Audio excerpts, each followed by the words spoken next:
he's talking about guys that have it, the it factor. I mean, he kind of wows me at walkthrough, just the way he bounces around and enthusiasm he has for playing.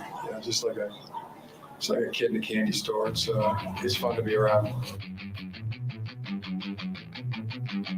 He wows him at walkthrough. That was Jim Harbaugh talking about his sophomore quarterback, JJ McCarthy. Welcome in. I'm Dennis Fithian. Hopefully you and I will love something as much as Jim Harbaugh loves JJ McCarthy. Man, he is smitten with his sophomore quarterback, and it's a good thing for Michigan football. Welcome in, Maize and Blue Reviews. Good afternoon, Michigan football today. I'm Dennis Fithian. We're presented by Rivals. We're here weekdays at 1 o'clock talking about the latest in Michigan sports, and that happens to be Michigan's Big Ten opener on tap this Saturday against Maryland. You might have expected that, suspected that, and you're exactly right. That's what we're going to be talking about today. Exactly how we're going to work through it. Let's just jump right into it and tell you. We will give you a key. I will give you a key for the Michigan defense coming up against Maryland this Saturday. I will then give you a key for the Michigan offense for their Big Ten opener coming up on Saturday. We will start with a quarterback comparison of the aforementioned JJ McCarthy and the gunslinger from the Terps, Taulia Tagovailoa, whose brother went off against the Ravens in the fourth quarter. You may have heard he's got some fast wide receivers. Waddle on one side, Tyreek Hill on the other, and now Tua is leading the NFL through 2 games in passing yards. But we're not here to talk about the pros and Tua. We're here to talk about the college game and Tua's younger brother, Taulia. I was going to watch the entire game. I started out last night. There wasn't a heck of, the Tigers were on, but there wasn't a heck of a lot of sports on. You get into football season, you can't wait for Thursday. You get a Friday game. It's usually one in there that, you want to watch some football. It's there all day Saturday, all day Sunday, Monday Night Football. You get to Tuesday and you're like, wow, man, I'm ready for Thursday again. Well, here we are on Wednesday. But so on Tuesdays, that's why the DVR was created, the ability to go out there and put a game on. It's also why YouTube, where we're on right now, is created. I went over there and it took me all of like 30 seconds. I punched in Maryland SMU. That's who the Terps played last week. And there it was, the entire game. I just pushed play and said, all right, let's see what I can take away from Maryland's last game. And then you know what happened? I feel lucky in a lot of ways to be here today talking with you. But one of the big reasons I feel lucky is that we had our power go out again last night. Not once, not twice, like 10 times.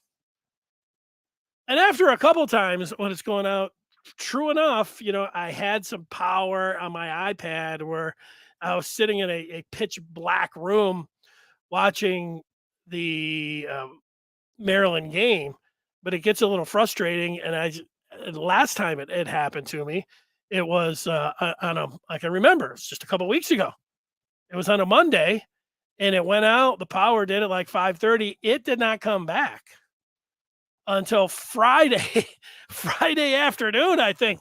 It was a nightmare, an absolute nightmare. And I was thinking, am I going to have to relive that?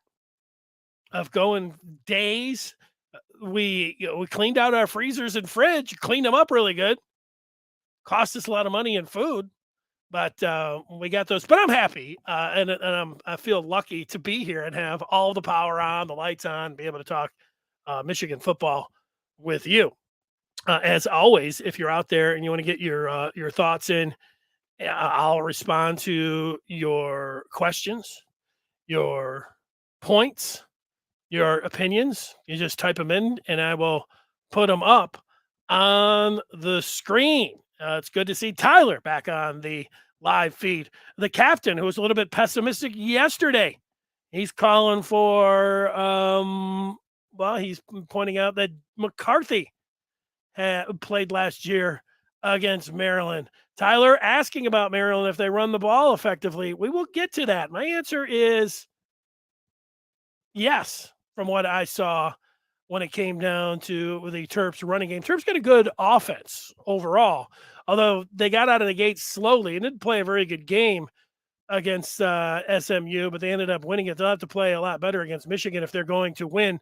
We'll get to that. Before I get right into the key for the Michigan defense and then offense, and then talk about the quarterback comparisons. And I got a comp as I was watching Taulia last night. I do want to mention this to you. There is some injury news that is out there over the last few hours about Michigan.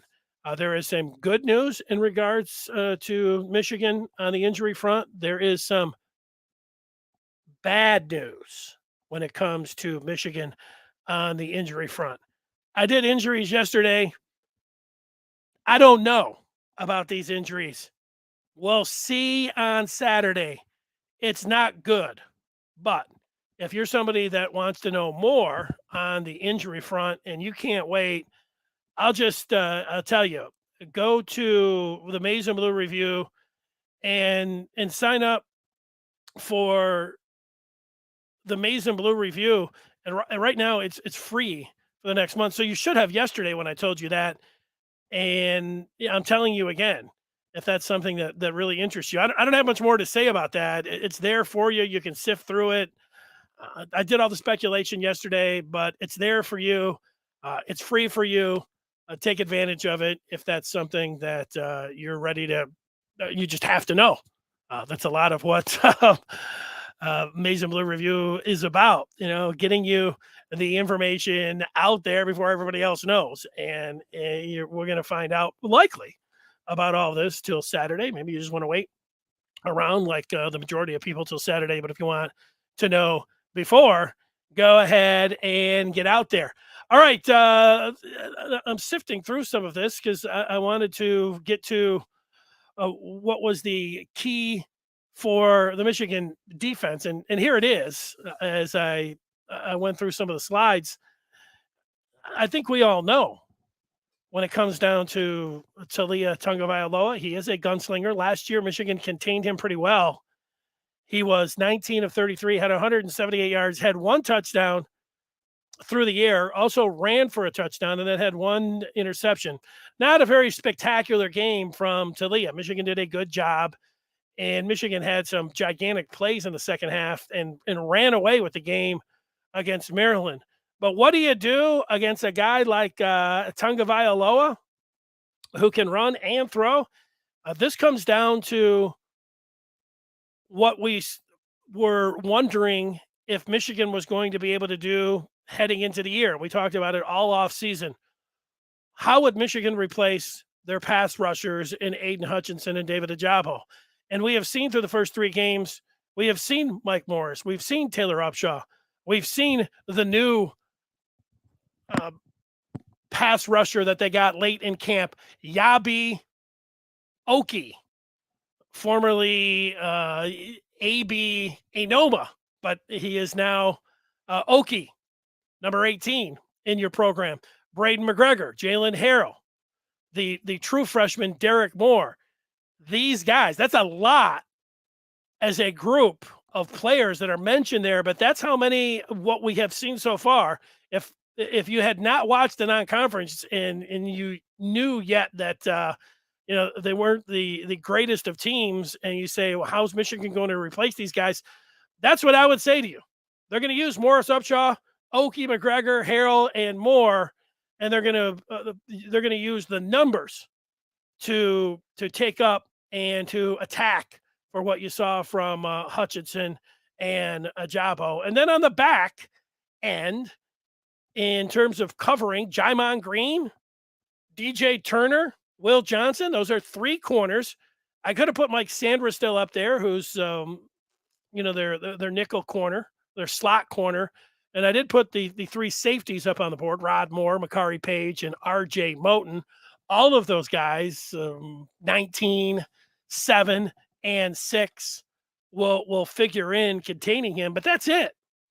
Now, Maryland, somebody asked about their run game. They have a nice back. I put, as I was watching the game, and I started watching this morning. I got about an hour in, and Taulia wasn't doing a whole heck of a lot, but then he made a throw, and it's just about a segment that lasts about a minute, and it shows you a lot about Maryland just in a minute. So let's go to the film.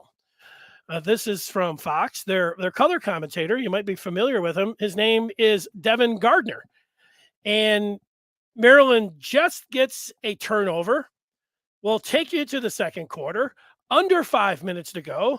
The Terps are down 3 points to SMU. Maryland being at home, and let's get to a touchdown. I want a shot here. I want a big play action, but that's fine. We'll do it out of empty. Take a shot. Running back. Kevin wants it. Roman Hemby. Roman Hemby. That's the running back to remember. Wants a bunch. Getting greedy. He's got it. Rakim Jarrett. Touchdown, Maryland. Rakim Jarrett. He is also somebody that you want to keep in mind.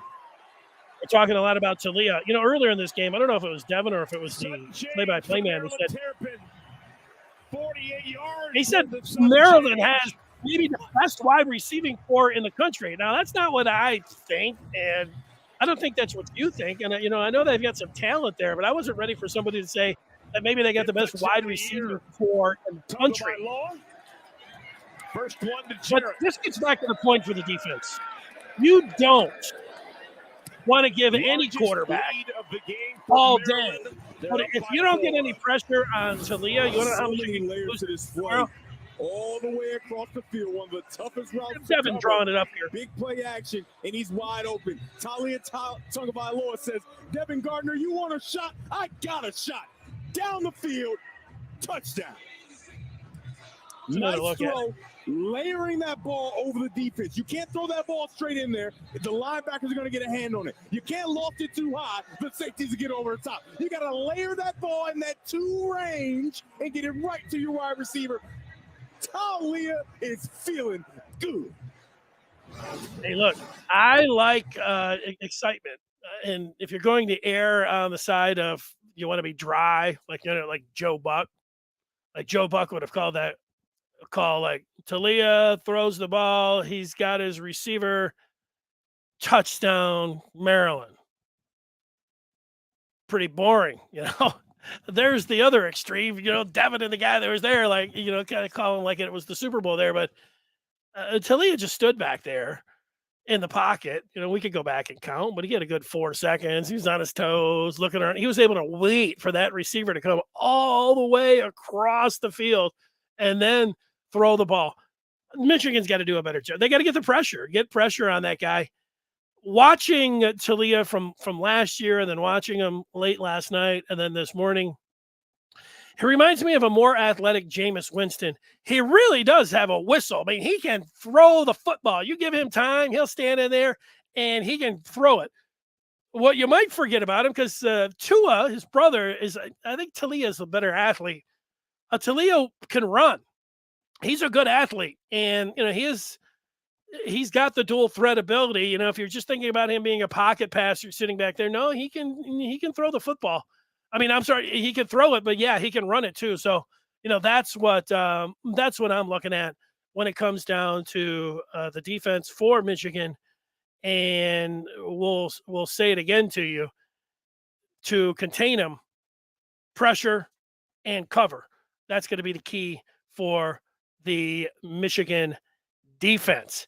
Now, on offense, I put up last year's partial box score, and if you can't see it, or if you're listening just to the podcast, just to the audio, what Michigan can do, they won the game last year going away 59-18. They were up 24-3 at the half. Jake Moody hit a 39-yard field goal with just a couple seconds to put Michigan up by 21 points. But then you get into the second half, and Michigan got a drive and went up 31-3. And you may have thought that this one was over, but then here came Maryland. They scored. They came right back and scored. But here's what Michigan did right after Maryland scored to get it back to a 3-touchdown deficit. A.J. Henning took an 81-yard kickoff return to the house and got those 4 touchdowns back. And then Taulia came back out there and took the Terps down the field, ended up running the ball in a 17-yard touchdown run for Tagovailoa. He also ran in the 2-point conversion. So it was a 20-point game. And you may have thought, ooh, this one's not over because it's still – you still got all of the fourth quarter and a couple minutes remaining in the third quarter. But what did Michigan do? They just kept pouring it on.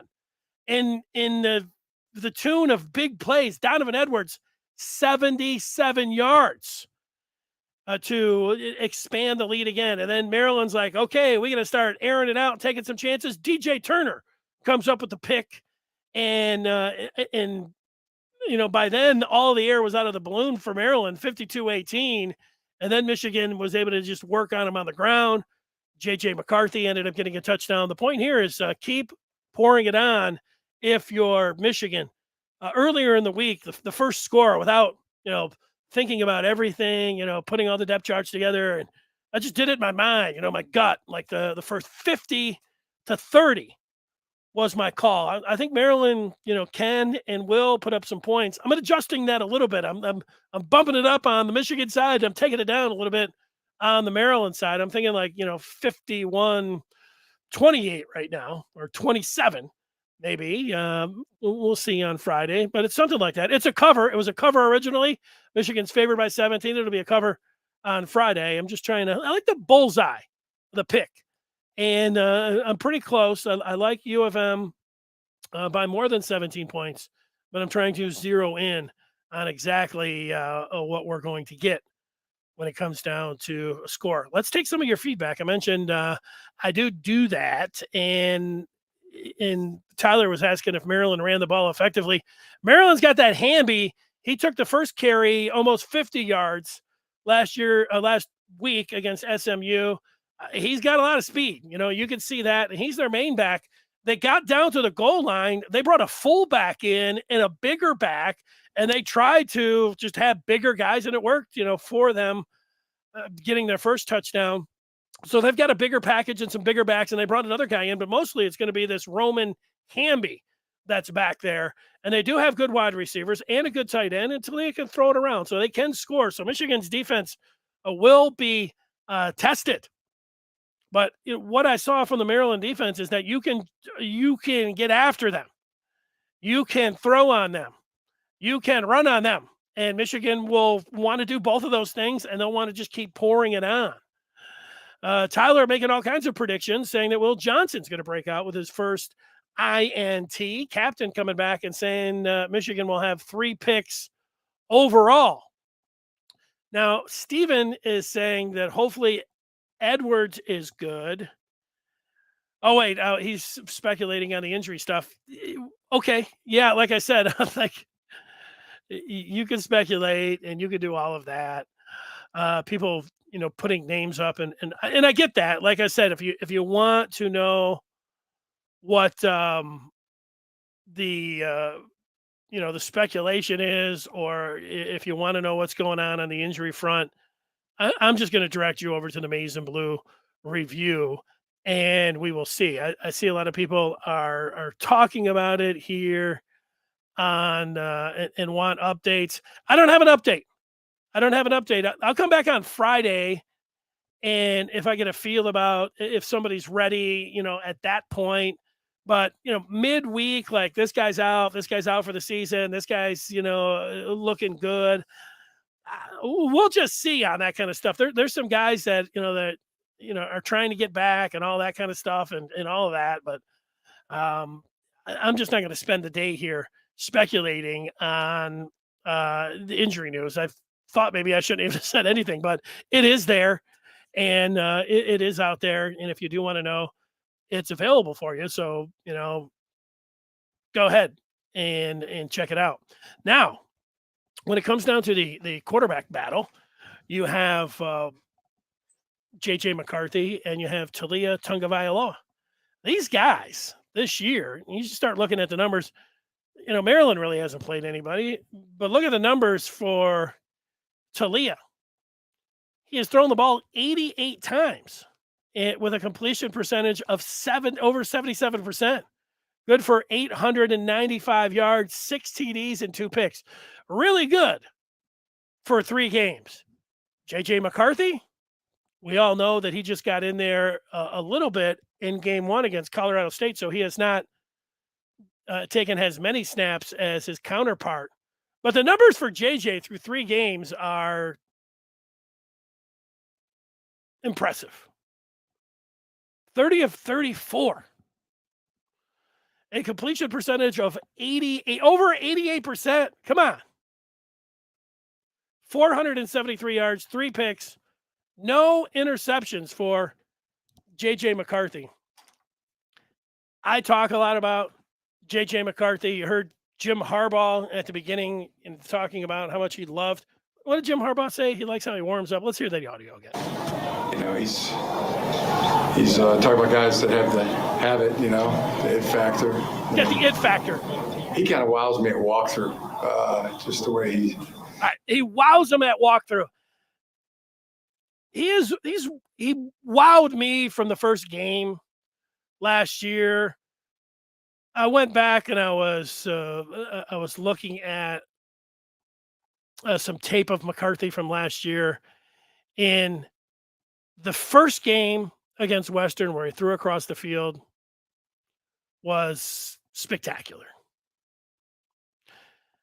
The last game of the season against Georgia, there was a play where McCarthy was back there and he fired the ball over the middle to Eric All, and there were 4 Bulldog defenders. It's not a throw that you'd say that you'd want to see many quarterbacks make. McCarthy whipped it in there and stuck it right on All's face mask. And, that was one of those where you're like, this guy, when it comes to delivering the ball, throwing the football, McCarthy is at the top level for that. He can really fire it.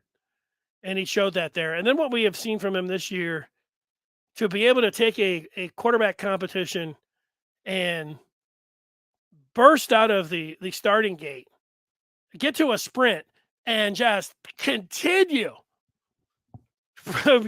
sprinting and winning this job.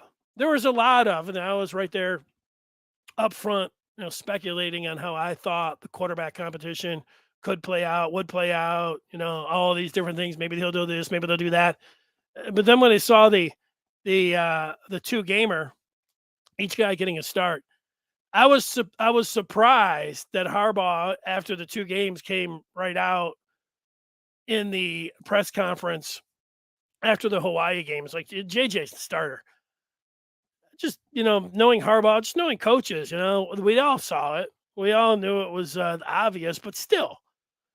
Well, coaches are like, we'll have to go back and look at the tape. All these kind of things that, but Harbaugh, he was like, look, it's pretty obvious. That's pretty obvious. It's totally obvious. This is the guy. So having McCarthy start his first Big Ten game, you should be very excited for Big Ten play for that reason, for now that it is into the conference, you're playing a step up in competition, all of those things. So Saturday is going to be cool. That's going to be fun. Okay. There you go. Account says SMU blew it against Maryland. They outplayed them. Yeah, I saw that too. Loxley said as much in his postgame. I didn't listen to all of it, but the first thing that he said is, we didn't play our best football. Antoine making a point, and he says he's not worried about Maryland at all. They have a good running back, but they're going to what's he say? They're going to did bad, just like we did then last year, but probably worse. Yeah. I think if Michigan's able to pressure Tagovailoa, not let him stand back there and, pick and choose who he wants to throw. That's the number one key to the game.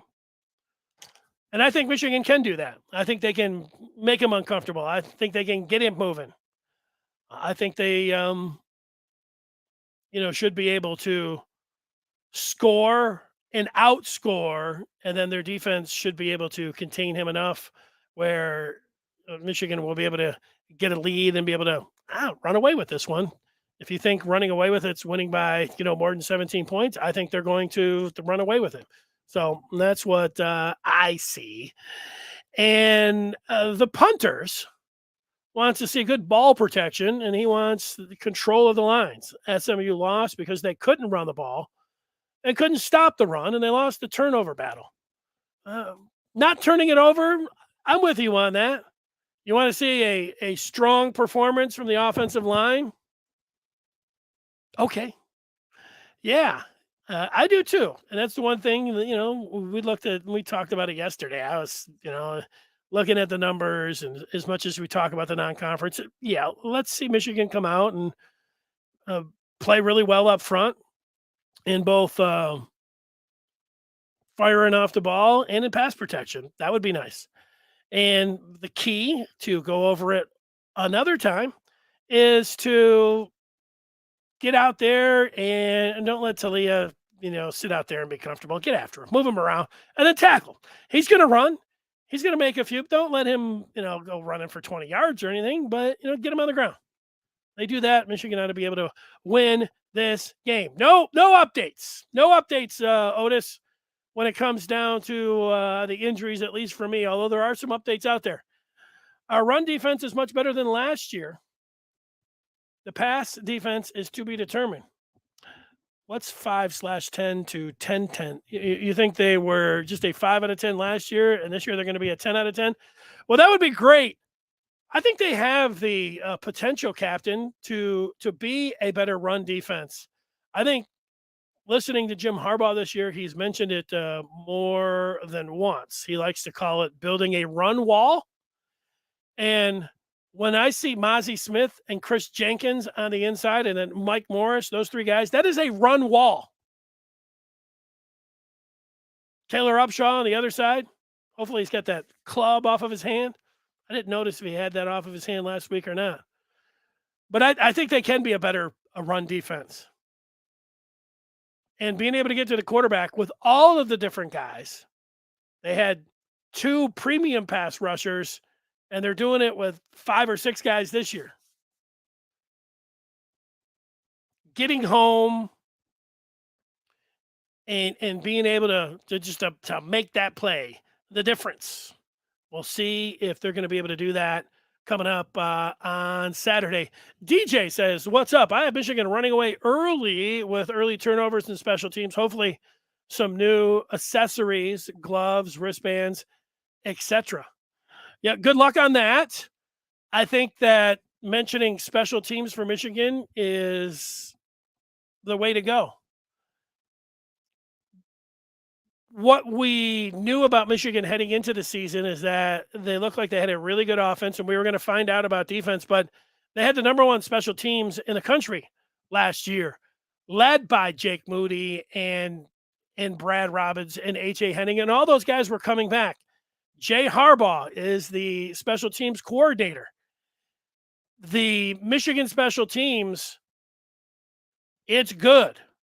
And in all of those areas, and we have seen some teams, LSU, lose games because of their special teams. So part of Michigan's identity for this year, last year it was ground and pound, and it was being able to get to the quarterback, on defense. This year, I think a more dynamic offense with JJ McCarthy at the controls, and then the best special teams in the country.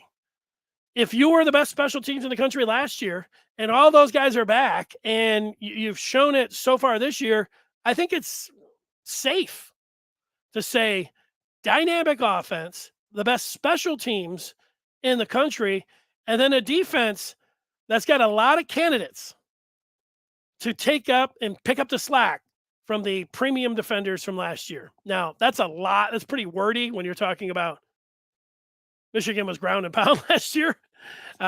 So being able to trim that down to dynamic offense, attacking defense, solid special teams, whatever the identity is going to be, that's what they'll have to work on.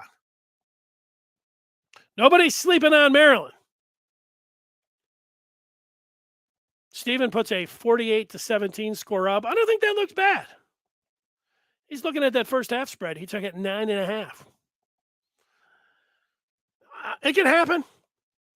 First half spreads, the 17, I feel good on both of those. There's a 38-24 score. Like I said, 50, I'm thinking 51 to 27 right now. So I'm thinking Maryland's going to score a little bit more than you guys think.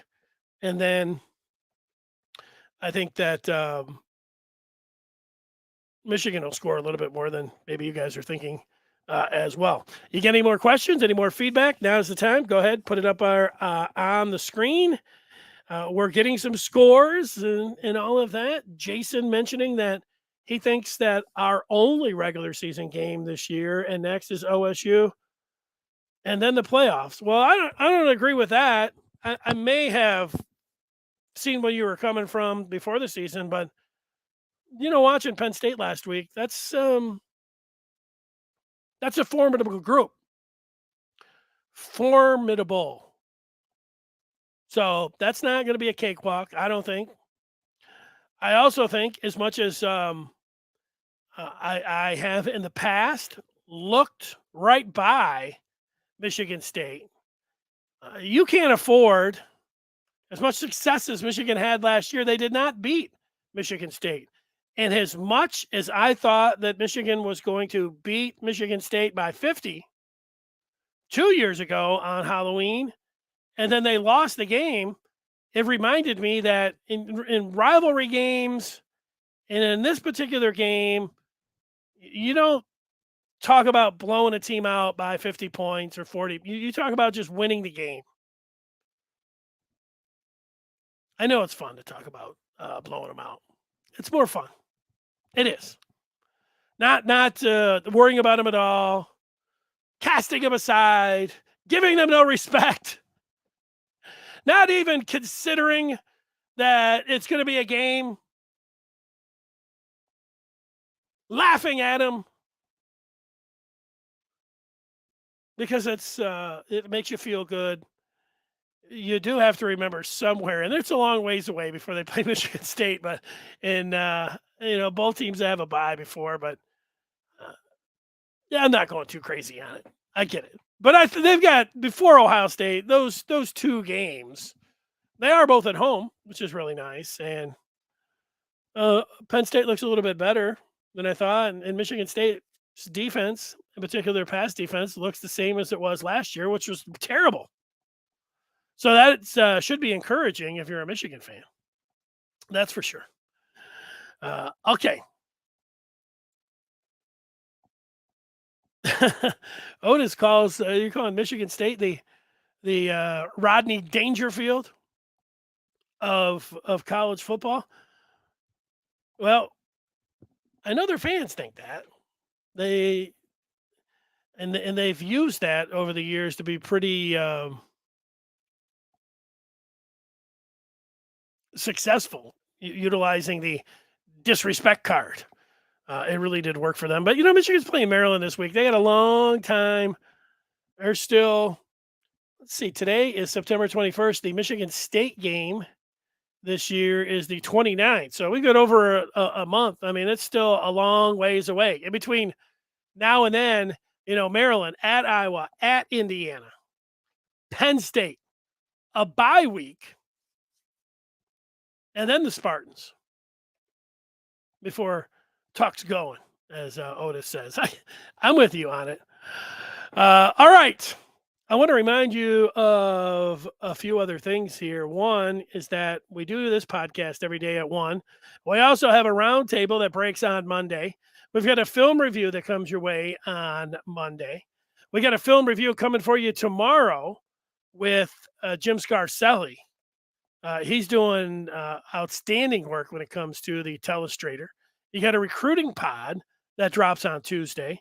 You got an Insider VCast podcast that comes your way on Thursday. That's with Henschke and Justice. And then you got the Gambling Pod that I'm part of on Friday. I feel good making those picks. I put a lot of work into it. And then after every Michigan football and basketball game, we are on and we do a post game. So we have all of that available for you, which is good. As I mentioned earlier, go to michigan.rivals.com and join the Maize and Blue review today. You can get in there free until basketball season. Get full access right now. Promo code UofMB2B. UofMB2B. This is a limited time offer, free until the college basketball season, but that is still a ways away. You want to know what's going on? You know, that speculation that we were talking about earlier. It is there for you. So all of that. That's where I'm at. Tomorrow, I'll talk to Jim Scarcelli and football. You get the pro game. You get some games on Friday. Full weekend of action. It's a great time. And now, this is what you've been waiting for. September was always, and I still think it is, was going to be nice and easy. For Michigan, it has been. It has been super easy for Michigan. They get a little bit from super easy to I think a little bit tougher, however you want to put it. I mean, how are you looking at it? It's a game Michigan, and they're a 17-point favorite. We've seen them lose games like this before, but I don't think they're going to lose. I think that they'll be able to handle it. I'm looking forward to seeing how McCarthy handles his first Big Ten game. Michigan's loaded on offense. They've got an outstanding special teams phase or special teams unit. And I'm also excited to see what this defense can do. So those are the things that we'll find out a little bit on Saturday. And this being the last day of summer around here, if you're watching this in Michigan, you already know it's going to go, what's it say? It says it's in the 80s right now. It said it was going to get up to 85. It's muggy out. I was out walking at the park today. My dog, he didn't like it. He was ready to come home, and then there, it seemed like half of the sky was dark, the other half there was sun. And then I looked at tomorrow and it's going to be in the 30s. We get to the first day of fall. So we are making the switch right on schedule, making the switch into fall, getting into conference season. And tomorrow, Jim Scarcelli will join us, and then we'll preview everything on Friday. Thanks for watching. Thanks for the feedback. We'll see you over on the Den, the Maize and Blue review. Till tomorrow at 1. Everybody have a great day. Thanks for watching.